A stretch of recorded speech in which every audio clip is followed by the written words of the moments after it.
स्वराज्य हा माझा जन्मसिद्ध अधिकार आहे आणि तो मिळवणारच ही गर्जना देणाऱ्या लोकमान्य बाळगंगाधर टिळक हे काँग्रेसचे अध्यक्ष होते आणि काँग्रेसची एक पिढी जी आहे दादाभाई नौरोजी नंतरची आणि महात्मा गांधींच्या आधीची या काँग्रेसच्या फळीचं नेतृत्व या पिढीचं नेतृत्व टिळकांनी केलं आहे आणि आज हा जाज्वल्य स्वरूपाचा इतिहास आणि त्यांचं देशनिर्मिती स्वातंत्र्य निर्मितीमध्ये असणारं योगदानाला अभिवादन करणे आणि त्यांच्या स्मृतींना उजाळा देणे आज हा या ठिकाणी येण्याचा मूळ हेतू आहे। यापूर्वी मात्र असं झालं नव्हतं, आपण अध्यक्ष झाल्यानंतर यापुढे सुद्धा नाही, यापूर्वी पण टिळक हे काँग्रेस पक्षाचे अध्यक्ष होते आणि त्याचा स्वाभाविक स्वरूपाचा एक अभिमान नोंदच नव्हे तर ही आमच्याजवळ आहे। त्यामुळे 9 ऑगस्टच्या क्रांती दिनाच्या कार्यक्रमाच्या निमित्तानं ऑगस्ट क्रांती मैदानात जाणे, नंतर तेजपाल सभागृहात जाणे आणि 1 तारखेला 1 ऑगस्टला पक्षाच्या वतीनं अध्यक्ष या नात्यानं किंवा आमचे प्रतिनिधी इथे येणे ही असणारी आमची परंपरा आहे।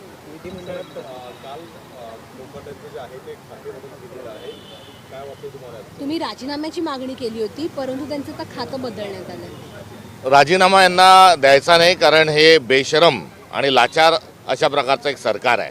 त्यामुळे एवढे मोठे मोठे कांड होत असताना जेव्हा आपण खाते बदलतात तेव्हा ते दोषी होतात, ते पत्ते खेळतच होते हे त्यांना मान्य आहे आणि आता तो त्यांच्या निर्लज्जपणाचा कळस असा की तुम्ही रमी खेळता का, चला मग आता क्रीडा विभागाची जबाबदारी सांभाळा आणि रमी या खेळाला आता आंतरराष्ट्रीय स्तरावर मान्यता द्या, त्याला ऑलिम्पिक स्पर्धेमध्ये सहभागी करा, त्याला एशियाड स्पर्धेमध्ये सहभागी करा आणि आता रमी खेळणाऱ्या माणसाला शिवछत्रपती पुरस्कार आणि द्रोणाचार्य पुरस्कारही महाराष्ट्र शासनाची द्या ही त्यांच्याकडून असणारी आता या सरकारची अपेक्षा आहे आणि त्याकरता त्यांना बहुतेक क्रीडा खातं दिलं असावं।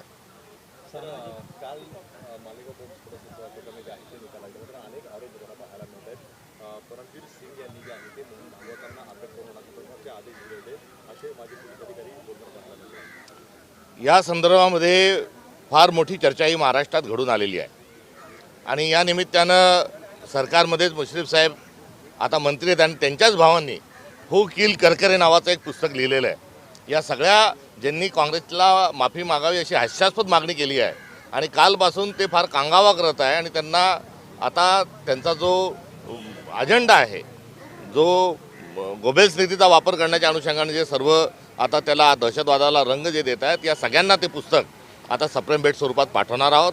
आर पाटील साहेब त्या काळात काय बोलले याचा पण एक कात्रणाचा लेख हा त्यांच्याकडे पाठवण्याची आवश्यकता आहे। त्यामुळे याचं योग्यशीर तात्कालीन सगळ्या परिस्थितीचं डॉक्युमेंटेशन हे काँग्रेस पक्ष करून या सगळ्यांना देईल, ज्या निमित्तानं या सगळ्या गोष्टींचा उजाळा होईल।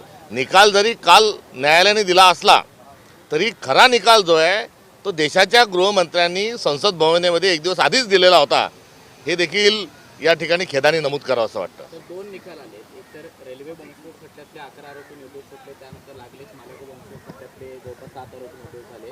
पहिल्या खटल्याचा जेव्हा निकाल आला रेल्वे बॉम्बस्फोट तेव्हा ज्या आरोपींबद्दल बोलताना राज्याचे मुख्यमंत्री देवेंद्र फडणवीस म्हणाले की आम्ही यामध्ये सुप्रीम कोर्टामध्ये याला आव्हान देणार आहोत। तर कालच्या निकालाला आव्हान देणार का असा प्रश्न विचारल्यानंतर ते म्हणतात की हे एक षडयंत्र होतं आणि आता ते उघड पडले।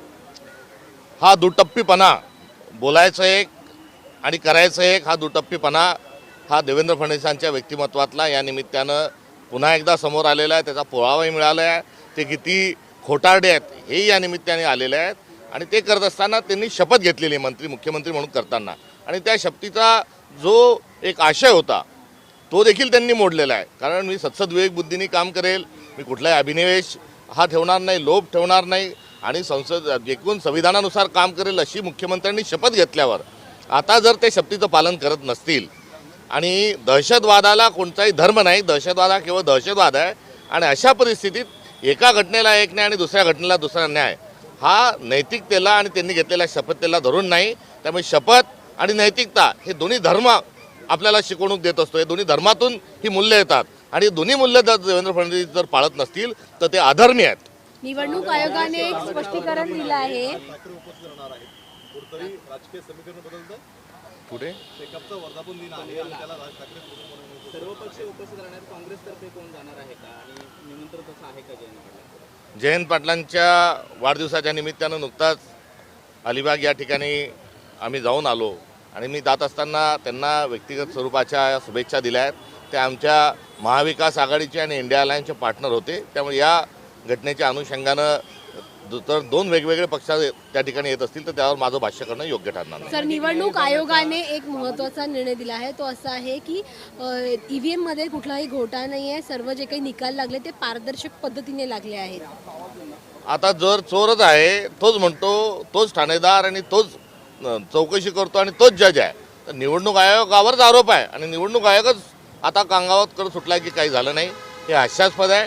कालचा लागलेला निकाल आणि पाठोपाठ निवडणूक आयोगाने केलेली टिप्पणी ही एकाच नाण्याच्या दोन बाजू आहेत. सामाजिक न्याय विभागाचा निधी 410 कोटी लाडके बहीण योजनेसाठी पुन्हा एकदा वर्ग करण्यात आला आणि प्रत्येक महिन्यात अशा पद्धतीने हा निधी वर्ग करण्यात आला. आम्ही वारंवार सांगत आलो आहे की हे सरकार चुकीच्या पद्धतीने सत्तेवर आलेलं आहे आणि असंवैधानिक आहे.